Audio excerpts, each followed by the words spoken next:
¿Qué tal? ¿Cómo están? Bienvenidos a un nuevo capítulo de A Fondo en CHB Noticias, donde revisaremos una serie de reportajes que dan cuenta de los abusos sexuales cometidos por sacerdotes al interior de la Iglesia Católica. Comenzaremos revisando testimonios de miembros de la congregación salesiana que denuncian haber sido víctimas de abusos sexuales a cambio de traspasos de dinero en el año 2018. Además, revisaremos el caso de un sacerdote salesiano que abusó de menores de edad durante los años 70, 80 y 90. Analizaremos también con expertos cuáles fueron las sanciones hacia los sacerdotes involucrados en estos casos y cuáles son las medidas que se tomarán por parte del Estado para que estos abusos no vuelvan a ocurrir dentro de las iglesias. Así comienza un nuevo capítulo de A Fondo en CHB Noticias. Bien, nuevos testimonios dan cuenta de acciones de encubrimiento por parte de miembros de la congregación salesiana que habrían silenciado a las víctimas de abusos sexuales a cambio incluso de traspasos de dinero. Algunas de las víctimas aseguran que el ex arzobispado de Santiago, Ricardo Esati, conocía su historia de abusos y que pese a ello lo negó ante el Vaticano. Marta Escalona e Ignacio Guerra en el siguiente reportaje. Accedimos a documentos secretos de la Iglesia e incluso del propio Vaticano. Se ha recibido en esta Secretaría de Estado una carta del señor Víctor Rodríguez en la que se refiere a su delicada situación. Tengo una pena enorme. Escribí contando todo al arzobispado de Santiago 2 años atrás y nunca recibí respuesta. Son registros históricos que evidencian cómo la Iglesia ha albergado por décadas antecedentes sobre delitos sexuales que sacerdotes chilenos han cometido en contra de niños. Se ha observado también demasiada familiaridad con los niños, manosea a los niños con frecuencia. A través de ellos se devela la manera en que diferentes miembros de la Iglesia Católica chilena han logrado silenciar denuncias contra el clero. Fui obispo de su ciudad natal y solo escuché elogios de su persona y de su obra. Avisé al padre inspector Ricardo Esati y le pedí al padre Sergio que se fuera inmediatamente de la comunidad a una casa de retiro sin comunicar a nadie su paradero. En un afán que parece tan incesante como brutal por encubrir a sus sacerdotes hasta lograr la prescripción de los delitos, la Iglesia ha silenciado por años testimonios de víctimas, algunas de las cuales conoceremos en este reportaje. ¿Cómo vas a pensar que el cura que bautizó a tu hijo, que lo bautizó, sea encubridor del abuso a ese mismo niño? Me nació una sensación de asco y de repudio interna, que en ese momento como niño no sabía explicar. Escribí una carta, mismo el Sati, diciéndole lo que me había pasado. Los curas nos ofrecieron plata. ¿A cambio de qué? Del silencio, de quedarnos callados. ¿De no denunciar? De no denunciar. Santa María, Madre de Dios y Madre nuestra. Cuando tenía 12 años, el hermano más pequeño de José fue abusado sexualmente por un sacerdote salesiano en la cisterna. Cuando su madre denunció a un grupo de sacerdotes, le ofreció dinero a cambio del silencio. ¿Ellos se presentaron, dijeron sus nombres en la reunión, sus cargos, dijeron algo? Sí. ¿Cómo lo hicieron? Yo soy en este caso me recuerdo del que más hablo, yo soy el vicario de la zona sur, que tiene a cargo el Bosco, entre otros, ¿ya? Por el tema de Zonal Sur. La reunión que recuerda a José se realizó en la vicaría de la zona sur en diciembre de 1999. Aunque no recuerda nombres, asegura que el vicario era quien dirigía la reunión. Era quien conducía la conversación cuando trata de inducir que esto es un malentendido por parte de mi hermano. Ello pese a que para esa fecha, 1999, la congregación ya manejaba el historial de al menos 7 casos de delitos sexuales contra menores cometidos por el mismo sacerdote.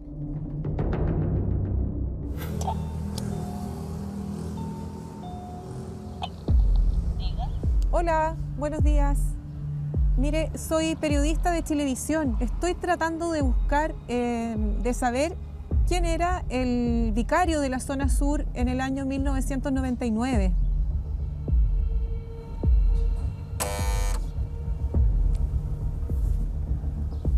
Nos abrieron. Aquí fue donde usted vino, ¿no? Sí. Hola, gracias. Vamos. Sí, bien, adelante. Gracias. Estamos haciendo un reportaje y estamos grabando. Estamos haciendo un reportaje sobre esto, pero eso se lo dije al principio. Estamos grabando. Disculpa, ¿cuál es tu nombre? Sí. ¿Cuál es tu nombre? Marta Escalona. Ya, y tú me dijiste en el año 99, sí. El vicario era Cristian Prech. Cristian Prech. El mismo Cristian Prech que más tarde fue expulsado del sacerdocio y que hoy enfrenta a la justicia porque en su contra existen también denuncias por diversos delitos sexuales que habría cometido mientras fue parte de la iglesia. Era Cristian Prech. Pero si yo le muestro esta foto, ¿usted lo recordará? Él era. Sí. Él es el que habla y el que propone y el que dice saneemos este tema como que fue un malentendido, ofreciendo plata. Es el mismo, ¿estás seguro? Sí, estoy seguro, segurísimo, 100% seguro. Aunque no figura en este documento, Prech habría estado detrás de este acuerdo en el que la madre de José termina aceptando 2 millones de pesos que, según el abogado de los salesianos, Aldo Cavalli, serían destinados al tratamiento del niño. Así queda al menos ante notario. Con el compromiso de destinarlos única y exclusivamente en el tratamiento y educación que pueda requerir mi hijo, como ayuda a efecto de reparar cualquier mal que se le pueda haber causado. Lamentablemente ya mi mamá no está con nosotros, pero si tuviese que hacerlo todo de nuevo, sí hay un grado de frustración. Creo que lo haría de otra manera. ¿Y la situación económica de ustedes y de su mamá, en particular en esa época, cómo era? Ella trabajaba de empleada casa particular y mantenía a mis 2 hermanos, pues yo ya estaba fuera del hogar, yo estaba casado. Este documento demuestra que en 1990, o sea, 9 años antes del abuso al hermano menor de José, el propio Ricardo Ezzati ya sabía de los delitos sexuales del sacerdote Sergio Aravena. Es Leonardo Santibáñez, otro sacerdote salesiano, quien se entera del abuso a 2 gemelos de 13 años de la Gratitud Nacional. Mire cómo procede con esta denuncia. Yo llamé inmediatamente al padre Sergio, quien reconoció el hecho. Avisé al padre inspector Ricardo Ezzati y le pedí al padre Sergio que se fuera inmediatamente de la comunidad a una casa de retiro sin comunicar a nadie su paradero. Luego, junto a la profesora, visitamos a la familia para asegurarles que el padre sería alejado para siempre del colegio y tratar de detener el proceso iniciado, proceso que no prosperó. En el mismo colegio salesiano de la Alameda, Manuel fue abusado por el mismo sacerdote 5 años antes que los gemelos. Cuando recién me pasó todo esto en Chile, en la escuela, en ese colegio salesiano, Don Bosco,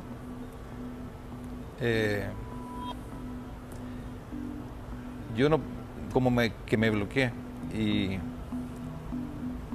la única manera que yo reaccioné como una manera de escapar de la situación fue haciendo como desorden y desmadre. Tenía 13 años y apenas cumplió los 18, se fue del país. Me fui de Chile, dejé a mi familia, dejé a todo el mundo porque inconscientemente, internamente tenía una sensación de rechazo a Chile y a todo lo que me había pasado ahí.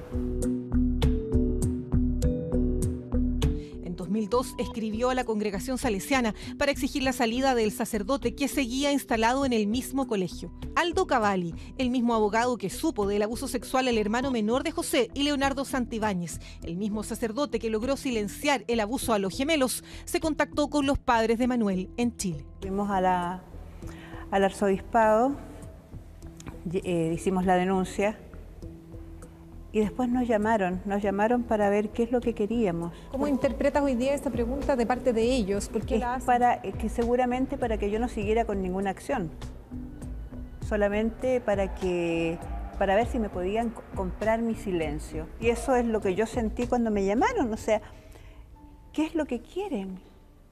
¿Qué es lo lógico? Si yo estoy haciendo una denuncia, ¿qué es lo lógico que quiero? Que sea castigado de alguna forma, sea castigado, sea expulsado. Antes de eso, se había reunido una comisión especial de salesianos para analizar el caso. Estas son las actas de 2 reuniones de la comisión. En una de ellas, el psicólogo que prestaba servicios para la congregación salesiana, haciendo terapias a los propios sacerdotes, cuestiona la veracidad de la denuncia. Que el matrimonio, que actualmente se encuentra separado, ya se encontraba en crisis en 1985 y que esto puede haber influido en los desajustes de conducta del niño. No es verdad que haya sido problemas de matrimonio, porque con el padre del niño nos separamos apenas cuando él tenía 3 años. Pero la relación con su padre siempre fue buena, inclusive la mía. Todo lo que tenía que ver con él lo veíamos entre los dos. En otra acta, el mismo psicólogo afirma que se ha enterado de un nuevo delito sexual cometido por el sacerdote. Indica que el padre Aravena le reveló en la consulta que había tenido otra experiencia de abuso con un menor en el mes de agosto de este año. O sea, en 2002. 20 años antes, Maximiano Ortúzar y José Nicolucci ya sabían que el sacerdote abusaba de niños y también silenciaron las denuncias, expulsando a los alumnos y mintiendo a la comunidad. El modus operandi en el traslado de los sacerdotes de colegio en colegio, donde iban abusando y habían las denuncias y los trasladaban, es un modus operandi como efectivamente sucedió con este sacerdote. Víctor Rodríguez recuerda como si fuera ayer su paso por el Colegio Salesiano de Concepción y la historia de abusos que tuvo que enfrentar desde los 12 años y que nunca pudo superar. Mire, los sacerdotes, fue horroroso. Mire, yo no lo he olvidado, eso no se puede olvidar, esas cosas no se olvidan nunca. De estos abusos sexuales habla en esta carta dirigida al Papa Francisco en 2013. Vino el padre Carrasco y me manoseó por mucho tiempo poniendo sus genitales en erección bajo sus pantalones y me preguntó el número de mi cama. ¿Cuántas veces pasó eso? Pasaría unas 20, 30 veces sería. Distintas épocas del año, todos los años que estuve yo ahí, aparecía este cura, se aparecía como el diablo de repente. Le asegura al Papa que el arzobispado de Santiago está al tanto de todo. Y nunca recibí respuesta. Cuando el Vaticano recibe la carta de Víctor Rodríguez, pide explicaciones al arzobispado de Santiago. Esto es lo que responde Ricardo Esati en 2013. Y nunca he recibido ninguna denuncia de su parte. Qué mentira más grande. Le entregó personalmente a Esati la carta. Conocí al padre Carrasco desde 1972. Jamás escuché algo inconveniente acerca de su conducta. Solo escuché elogios de su persona y de su obra.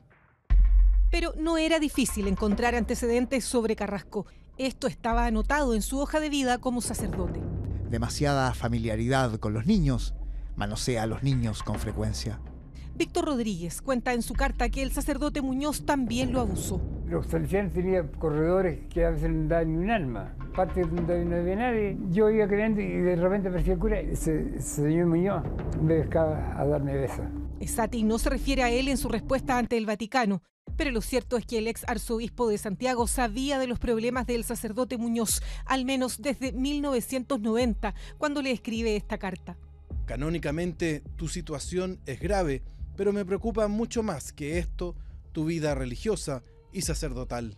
En 2009 se supo de los abusos sexuales que el mismo sacerdote Muñoz había cometido contra un niño. Otra vez es Leonardo Santibáñez quien silencia este caso, pues consiguió que el chofer del sacerdote que había comentado esta situación de abusos se retractara. En 2015, la propia víctima denunció a Muñoz ante los salesianos, pero un mes más tarde, el sacerdote murió. Es un modo operandi también que ocupan para efectos de encubrir y no llegar a la responsabilidad, o sea, no entregan los antecedentes a la justicia civil y cuando ellos investigan, dilatan hasta que el sacerdote muere, al final la justicia canónica no opera. ¿Cómo es posible que no se haga justicia?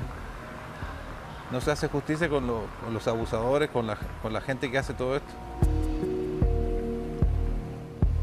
Nunca me respondieron. Nunca me respondió nadie. Quiero pedirle perdón a mi hijo. Perdón por no haberlo sabido proteger. Perdón por no haberme dado cuenta. Perdón por haberlo castigado. Eso. Yo no sabía, pero debería haberme dado cuenta. Leonardo Santibáñez, Natalia Vitali, Ricardo Esati y otros miembros de la congregación salesiana enfrentan una querella por asociación ilícita que impulsaron las víctimas de los sacerdotes ya fallecidos. A través del arzobispado se informó que ninguno estaba disponible para una entrevista. En paralelo, el Ministerio Público tiene algunas causas contra estos y otros religiosos, pero hasta ahora ninguno ha sido formalizado por encubrimiento. No fue posible obtener respuesta de la defensa de Cristian Prej. Ricardo Esati está internado en una clínica y Leonardo Santibáñez fue destinado a formar nuevos sacerdotes en Uruguay. Regresamos con A Fondo de SHB Noticias y seguimos revisando casos de encubrimiento de abuso sexual cometidos por sacerdotes hacia menores de edad. En medio del complejo clima que vivía la Iglesia Católica, sacerdotes de distintos puntos del país levantaron la voz, asumiendo los errores y pidiendo perdón por una iglesia que clama con urgencia una renovación.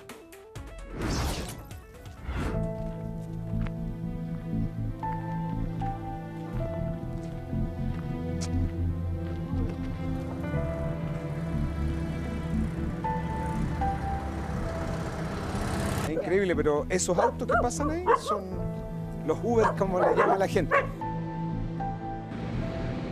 ¿Y eso porque hasta aquí no llega la locomoción? No, no llega la locomoción. La injusticia hace que hayan campamentos. La mala distribución de las riquezas hace que hayan campamentos. A mí me duelen cosas de Viña. Me duelen cosas de Viña.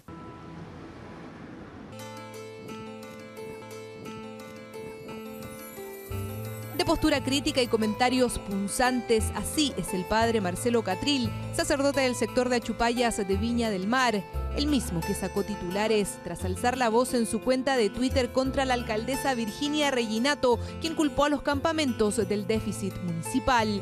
Lo ha hecho también asumiendo los dolores de la iglesia en medio de una crisis nunca antes vista por abusos sexuales y encubrimientos y donde por estos días el perdón y la vergüenza suenan fuerte. Estamos hablando no de solamente del caso Caradima, estamos hablando de años, de situaciones tristes, donde ha habido abuso, donde ha habido encubrimiento de muchas situaciones. Yo creo que la iglesia nuestra en Chile tiene que cambiar, tiene que renovar, tiene que ser comunicadora de esperanza. Es la actitud de un sacerdote que trabaja duro en pro de mejorar la iglesia y recuperar las confianzas perdidas. Y aquí las redes sociales son sus grandes aliadas. En ellas da cuenta de su trabajo diario no solo en los campamentos, en la calle y en las iglesias, sino también, escuche bien, en el circo y en las canchas de fútbol. Es la llamada evangelización digital de una nueva generación de sacerdotes. Aquí estamos felices en el Santuario de los Vázquez, este hermoso programa para todos ustedes en lugares...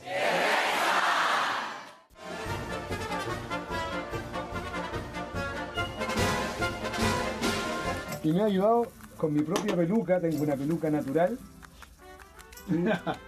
Y así sale... Fuiste bendecido con la peluca. El payaso zanahoria, el cura zanahoria. Fue tras participar en el funeral de un payaso hace 17 años que el cura Marcelo Catril decidió convertirse en uno de ellos y ser capellán de los circos que llegan a Viña. Aquí lo vemos en el Circo de los Tachuelas, donde además de oficiar las misas, cumple un rol crucial como guía espiritual. Te quería mostrar un regalo maravilloso que la gente de circo, a quienes quiero mucho, me hicieron. Esta estola con lentejuela, que es la estola que ocupamos en los circos. El payaso es como uno. De repente uno está como muy contento, pero por dentro también tiene sus dificultades.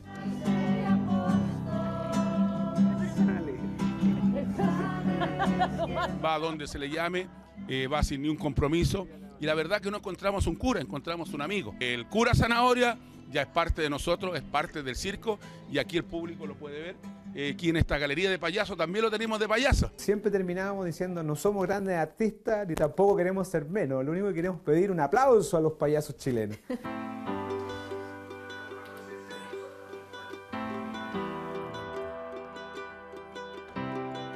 Esta es la capilla, el oratorio que tenemos los curitas aquí en la casa. donde encontramos la fuerza. La fuerza está ahí, en términos de la fuerza que necesita un cura hoy día, que, como siempre yo digo, el cura hoy día es un mentolatum, porque tenemos que estar en mucha realidad a la vez, porque hay que ser presencia de Jesús ahí. Es el trabajo más allá de las risas. En sus más de 25 años de carrera, desde que comenzó a estudiar en el Pontificio Seminario de Lo Vázquez, el padre Catril, como muchos otros, ha debido aprender del dolor y el sufrimiento en su trabajo. Lo ve a diario en su parroquia. El camino no ha sido fácil, asegura. De repente a veces uno está triste, porque ha tenido problemas, ha tenido dificultades en la familia, con los amigos, en el mismo trabajo pastoral. Uno dice, estaría haciendo loco a veces, con toda la crisis que hemos tenido ahora en la iglesia, y yo creo que muchos curitas hemos conversado el tema. Es la crisis que remueve hoy a la iglesia chilena y que tiene en el centro a las víctimas de Caradima, las mismas a las que el Papa pidió perdón. Un perdón que también hace suyo este sacerdote sin pudor, incluso en redes sociales. Me revuelve el estómago, me revuelve el corazón, me da una pena enorme. Y lo que más espero es que todas estas cosas salgan a la luz, salgan las personas que han abusado. Y consolar también a los que han sido abusados, porque esto no puede ser. Una comunidad más alerta y una iglesia participativa, dice, es crucial. Y es que está claro que los cambios se vienen y fuerte. Por eso Catril busca desde su trinchera contribuir en medio de este proceso de renovación.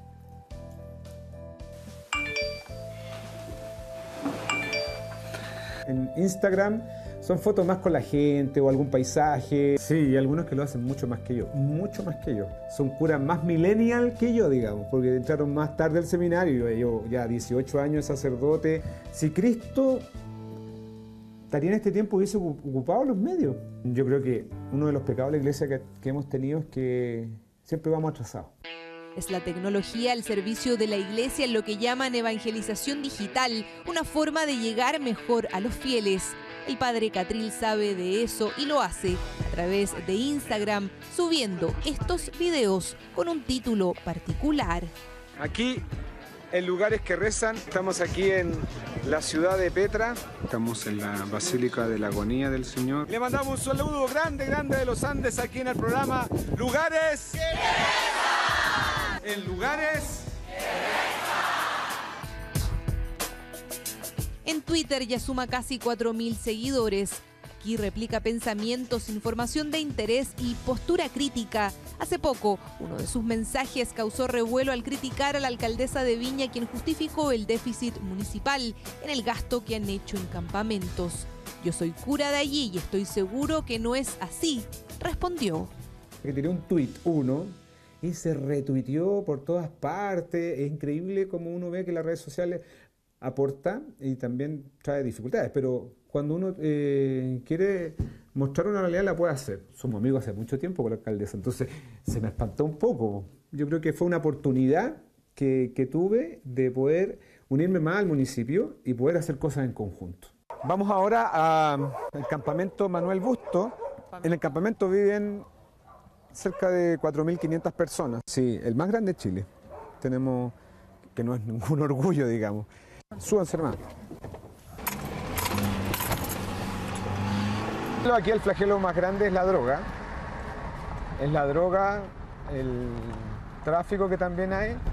Entre la misma gente no se ve tanto la delincuencia interna, pero sí encontramos abuso, violencia intrafamiliar.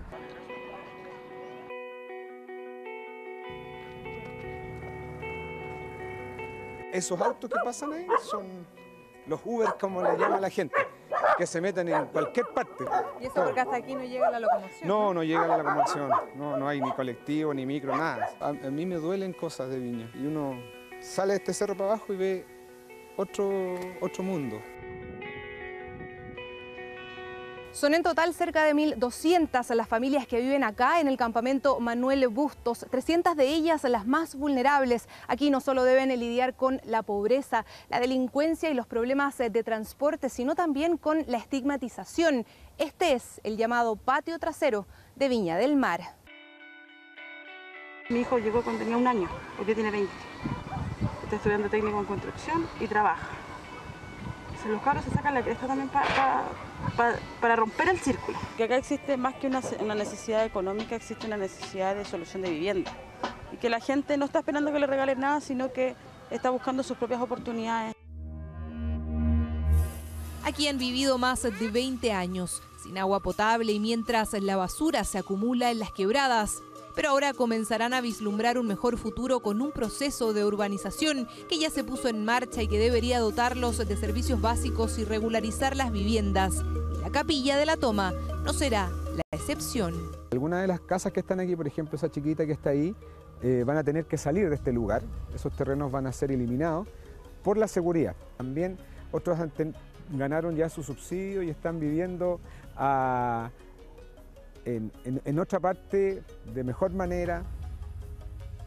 Aquí termina Viña, en esta línea, y aquí en este lugar, en la más periferia de todo, está la capilla. No es un terreno legal tampoco, pero ellos mismos quisieron, Padre, una toma para Jesús. Esto se va a urbanizar, gracias a Dios, y nosotros quedamos en la capilla en la mitad de la calle. Así que vamos a tener que desarmar la toma de Jesús y poder hacer algo ya más definitivo. Y fíjese que con el tema del Twitter me llegó un arquitecto gratis. La tarea no es fácil en medio de una realidad alarmante. El último catastro de campamentos entregado por Techo Chile revela que en los últimos 10 años estos espacios se han triplicado en la región. De 55 se elevaron a 159, un aumento de un 189% y la mayoría están en Viña del Mar. La misma situación se vive a nivel país. Yo, por ejemplo, soy súper contrario a que la gente la puedan sacar de acá y que las lleven a unos bloques que son interminables, donde una familia vive pegada a la otra, que tienen problemas ya psicológicos, problemas sociales grandes, donde se produce la delincuencia, pero también es parte de políticas que lleguen antes de empezar los campamentos, es decir, el trabajo, la educación, la cultura, que no son solamente proyectos de un gobierno como programa, sino que son políticas de Estado. Hiperkinético y con energía sin soltar su celular, así es el padre Catril quien recorre los cerros a diario ayudando a estos pobladores, así como lo hace en otros sectores de Viña del Mar donde no ha estado exento de riesgos. En el campamento, aclaran, no corre ningún peligro. Yo llamaba a la gente que salieran a las calles, a tomarse las plazas, porque estaban tomadas por la delincuencia, estaban tomadas por la droga y ahí me llevé me amenazaron con pistola a las 6 de la tarde y eso fuerte. Entonces uno tiene que mesurarse un poquito también. Hacía mucha falta una iglesia, hacía falta un padre que nos diera ánimo, que nos levantara. Hay una confianza de la gente hacia el padre acá y una defensa también, porque al padre le pasa algo, les aseguro que salimos todos en defensa de él. Es el cariño retribuido tras años de esfuerzo, intentando visibilizar una realidad muchas veces olvidada en este otro lado de Viña que está lejos de lucir como este. Es su trabajo, como dice, en terreno con los pies en la cancha y en su caso es así de literal.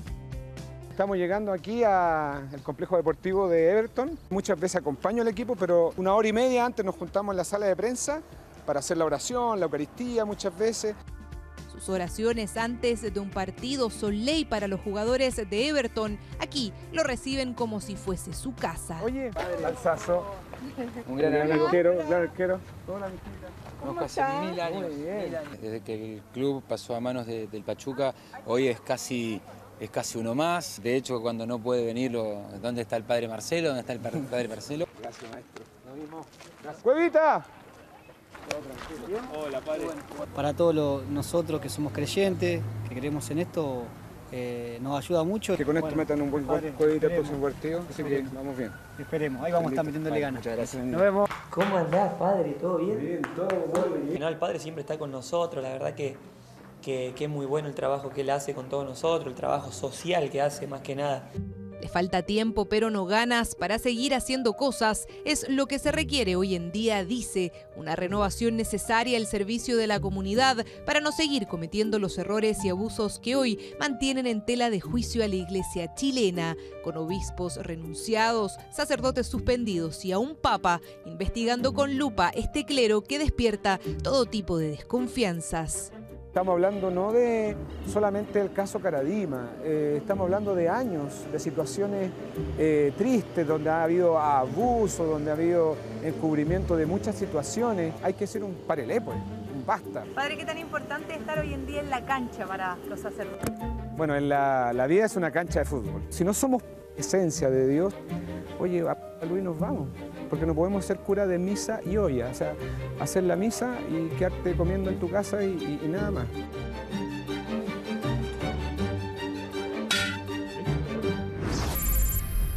Regresamos con A Fondo en CHB Noticias y preste mucha atención, porque la siguiente historia revela lo que algunos llaman el mecanismo de la impunidad. Y se trata de un sacerdote salesiano que abusó sexualmente de menores de edad durante los años 70 en la ciudad de Iquique, lo mismo en los años 80 pero en la ciudad de Valdivia, y luego en los años 90 en un colegio en la ciudad de Santiago. Su congregación lo amparó e incluso pagó a una familia para que no lo denunciara. Recién hoy la justicia lo está investigando. El reportaje es de la periodista Marta Escalona.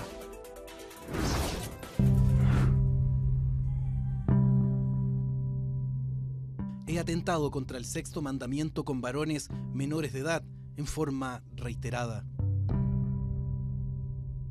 Mi estructura psíquica me ha llevado a reincidir.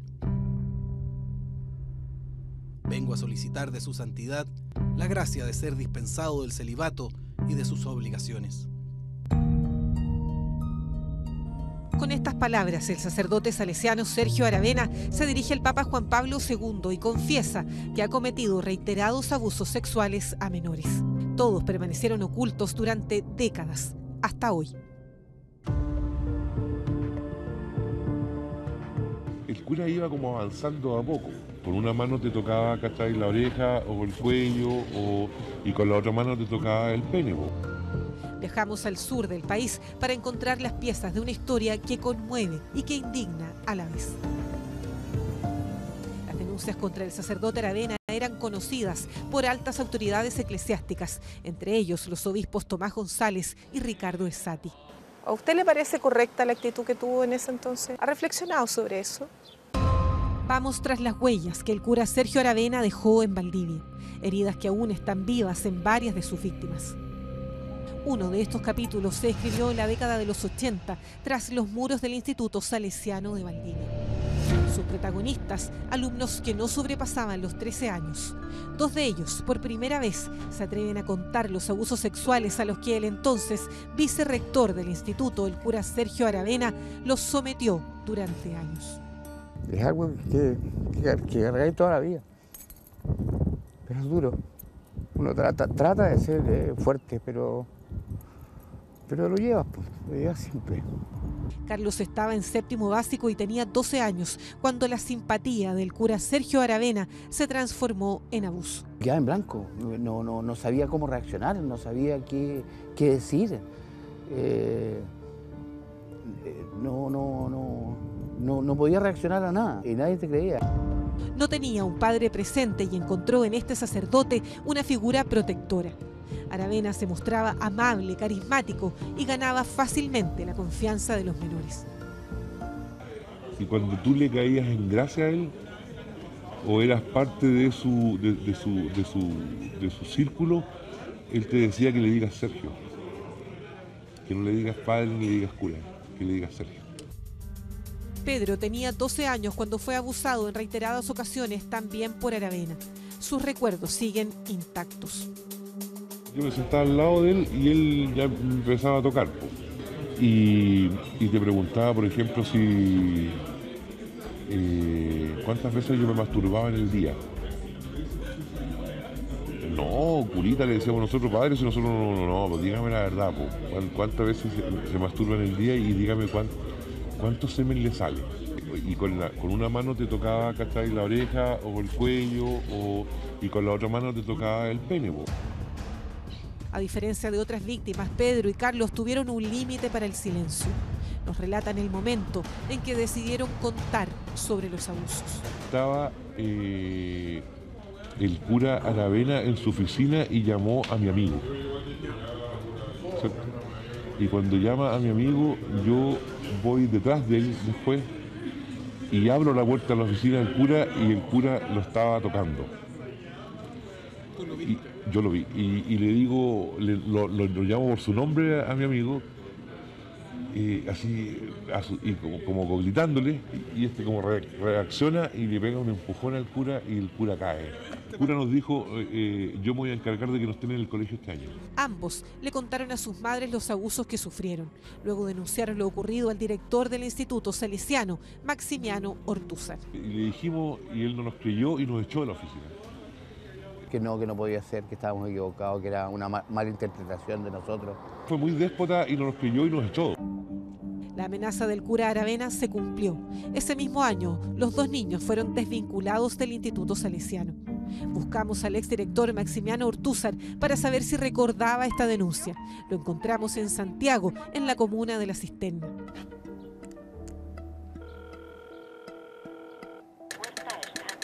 La puerta está abierta. ¿Y usted quién es? ¿Cuál padre es usted? Padre Ortúzar. Padre Ortúzar. Sí. ¿Usted es don Maximiano Ortúzar? Sí. Con usted quiero hablar. ¿Qué pasó? Mire, le quiero preguntar por las denuncias que hubo en Valdivia, de las cuales usted estuvo al tanto. ¿Sí? ¿Usted se acuerda de Sergio Aravena? ¿Usted viene de parte de quién primero? Yo soy periodista de reportaje de Chilevisión. Yo le quiero preguntar a usted por las dudas que me surgen después de lo que yo investigué. No atiende periodistas. ¿No atiende periodistas? Sí, ya. ¿Pero usted recuerda cuando contaron que Sergio Aravena abusaba de los menores en el Instituto Salesiano de Valdivia? No, ¿Qué hizo usted con las denuncias que habían en contra de Sergio Aravena? Insistimos ante el exdirector Ortúzar, pues tal como señala el abogado Marcelo Vargas, los abusos sexuales cometidos por Aravena eran conocidos por la congregación salesiana antes de ser enviado a Valdivia en 1979. Comenzó en Iquique, manoseando o abusando de un niño, sobrepasándolo, masturbando a estos niños que eran alumnos salesianos, y cuando se produjo el escándalo en las denuncias, entonces lo trasladaron a Valdivia. En Valdivia, en el año 80-82, nuevamente tuvo denuncias de abuso aquí en la ciudad de Valdivia, del mismo modus operandi. Llevaba a los niños a su pieza, los masturbaba. Tan convencido está de los hechos que presentó una querella ante el Ministerio Público. ¿Sabía Ortúzar sobre los abusos anteriores? ¿Por qué expulsó a los denunciantes? ¿Por qué nunca denunció a la justicia esos hechos para que se pudieran investigar? Yo estoy tranquila, pero no hablo con los periodistas. ¿Tiene un poco de cargo de conciencia? ¿Le parece que estuvo bien la actitud que usted tomó? Juzgue usted lo que quiera, señora, no le voy a contestar. ¿Ha reflexionado acerca de la actitud que tuvo de protección hacia una persona que termina confesando los abusos sexuales? ¿Ha reflexionado sobre eso? ¿Y a las víctimas qué les puede decir? Si viene a hacer una pregunta oficial de parte de la justicia, ahí veremos. Es que usted nunca denunció a la justicia, don Maximiano. Bueno. Pero el silencio de algunos, la protección de otros, no ha sido suficiente para enterrar esta historia. Documentos a los que tuvimos acceso comprueban que cada traslado del cura Sergio Aravena dejó víctimas. Habían informes que reiteradamente decían que tenía ciertas conductas de abuso sexual derechamente en contra de menores. De las 14 destinaciones que tuvo, en 8 de ellas tuvo denuncias de abuso. A los abusos de Iquique en los años 70 siguieron los denunciados en Valdivia en los 80. Fue trasladado a Santiago, pero no se detuvo. En 1990 una familia lo acusó de abusar de 2 gemelos de 13 años. Eran alumnos del Liceo Don Bosco, también de la Orden Salesiana. El director de esa época, Leonardo Santibáñez, declaró esto a la congregación salesiana. Yo llamé inmediatamente al padre Sergio, quien reconoció el hecho. Avisé al padre inspector Ricardo Esati y le pedí al padre Sergio que se fuera inmediatamente a una casa de retiro, sin comunicar a nadie su paradero. Luego, junto a la profesora, visitamos a la familia para tratar de detener el proceso iniciado. Proceso que no prosperó. El inspector Ricardo Esati se convertiría años más tarde en obispo y máximo líder de la Iglesia Católica chilena. Desde que tuvo conocimiento Ricardo Esati hasta el año 2002 pasó una década con nuevos abusos y él no hizo absolutamente nada que trasladarlo de colegio en colegio. Pero hay mucho más. Este es un recibo de pago, firmado en Santiago el 29 de diciembre de 1999. Lo firma la madre de otro niño, también de 13 años, que sufrió abuso sexual del cura Aravena. Pero la mujer termina aceptando los 2 millones de pesos que le ofrece un miembro de la congregación a cambio de desistir de su denuncia y guardar silencio. Esta es la declaración jurada ante notario, redactada por el abogado contratado por los salesianos y que firma la madre del menor. Vengo a renunciar expresamente en la calidad en que comparezco a toda suerte de acciones civiles y o penales en contra de don Sergio Aravena Alvear. No sabemos qué llevó a esa madre a poner precio a su silencio. Fuimos a buscarla para conocer la respuesta. ¿Qué pasó con ella? Falleció. Como 2 o 3 años. ¿Y de qué falleció? Como cáncer, así. Cáncer. Se fue ligerito. Como en 2 meses. Así ¿Cuánto tiempo hace que murió? Como 2 o 3 años. 2 o 3 años. Sí, por lo menos. Qué pena no poder encontrarla. Tuvieron que pasar 30 años para que finalmente el propio sacerdote escribiera esta carta al Papa Juan Pablo II solicitando ser dispensado. Le confiesa que no se controla pese a los tratamientos psicológicos y ayuda espiritual. La denuncia contra Aravena ingresó a la Fiscalía de Valdivia en octubre del año pasado. La Policía de Investigaciones dio con su paradero. Después de casi un año, el Ministerio Público nunca lo citó. Ahora es tarde. Sergio Aravena murió de un infarto hace menos de 2 meses. Nunca enfrentó a la justicia. La congregación salesiana no nos concedió una entrevista.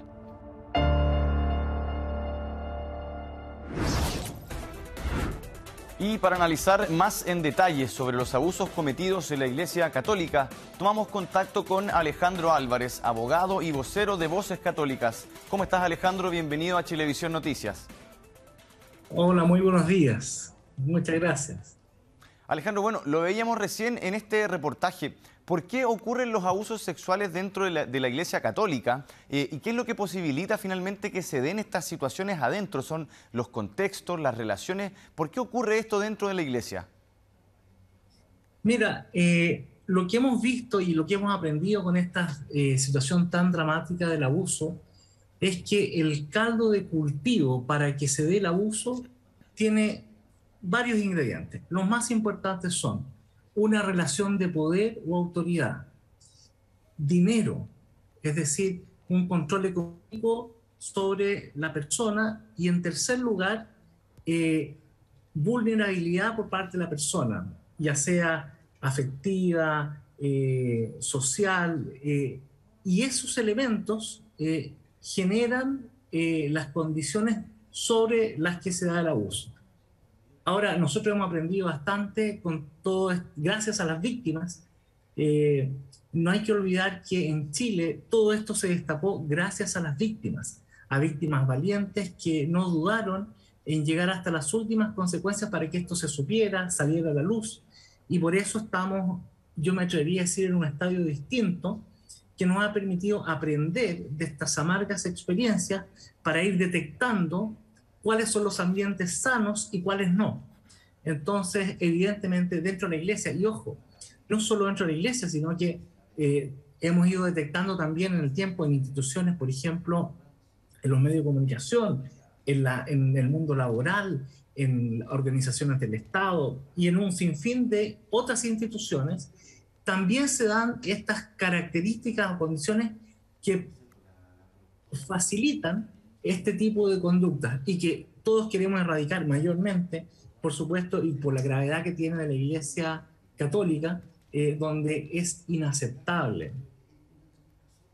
Alejandro, mira, preguntarte en otro caso, ¿por qué crees tú que los obispos, sacerdotes y otros miembros de la Iglesia Católica, en algunos casos incluso de comunidades escolares, los propios apoderados, se han puesto del lado de la congregación y no de las víctimas? ¿Por qué crees tú que existe esta especie de encubrimiento por parte de la comunidad? Y en otro sentido, ¿también crees tú que hay un mecanismo de impunidad pensando en este tipo de situaciones?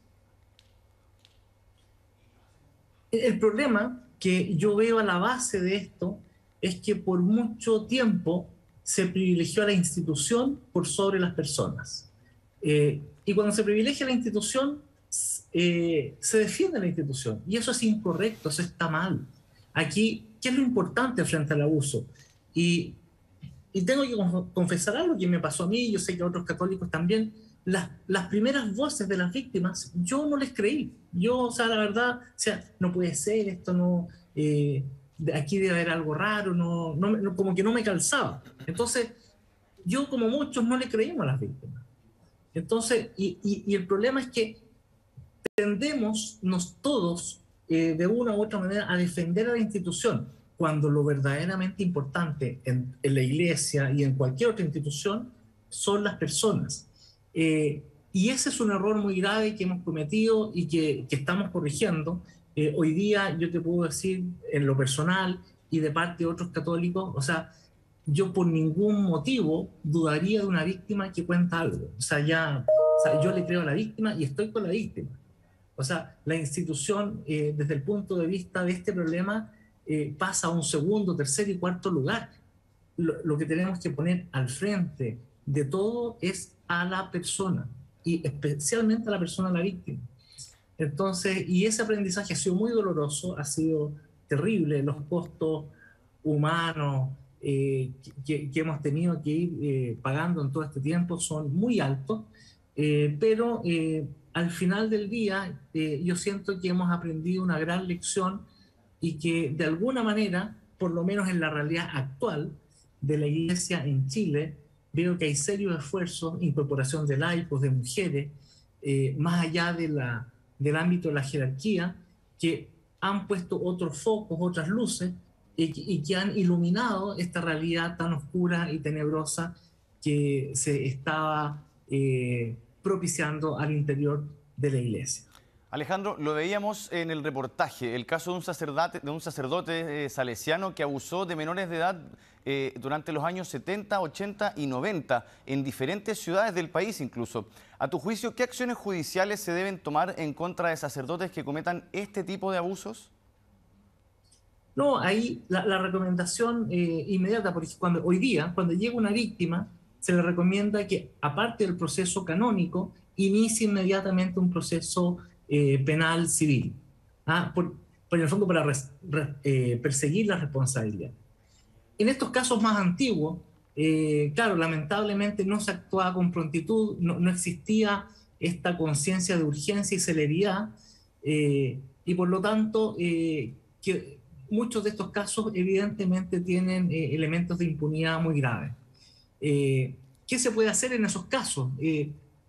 Lo que se ha hecho en algunos es hacer la investigación, evidentemente que esa investigación no va a llegar a ninguna condena, pero por lo menos a la víctima le sirve para que la verdad se conozca. Y es un acto que, si bien no tiene un efecto judicial propio de condena a alguien, por lo menos la verdad sale a la luz, se conoce, y eso a la víctima en verdad la ayuda en algo a sanar ese tremendo daño que se le ha causado. Alejandro, ¿cómo se recupera la confianza de las personas hacia la Iglesia Católica después de haber visto tantos casos de diferente envergadura, evidentemente, pero cómo se recupera la confianza de la gente hacia la Iglesia? Mira, es muy difícil. O sea, yo creo que aquí hay que hacer una distinción. La Iglesia es una institución que está al servicio de la fe y que está al servicio de las personas.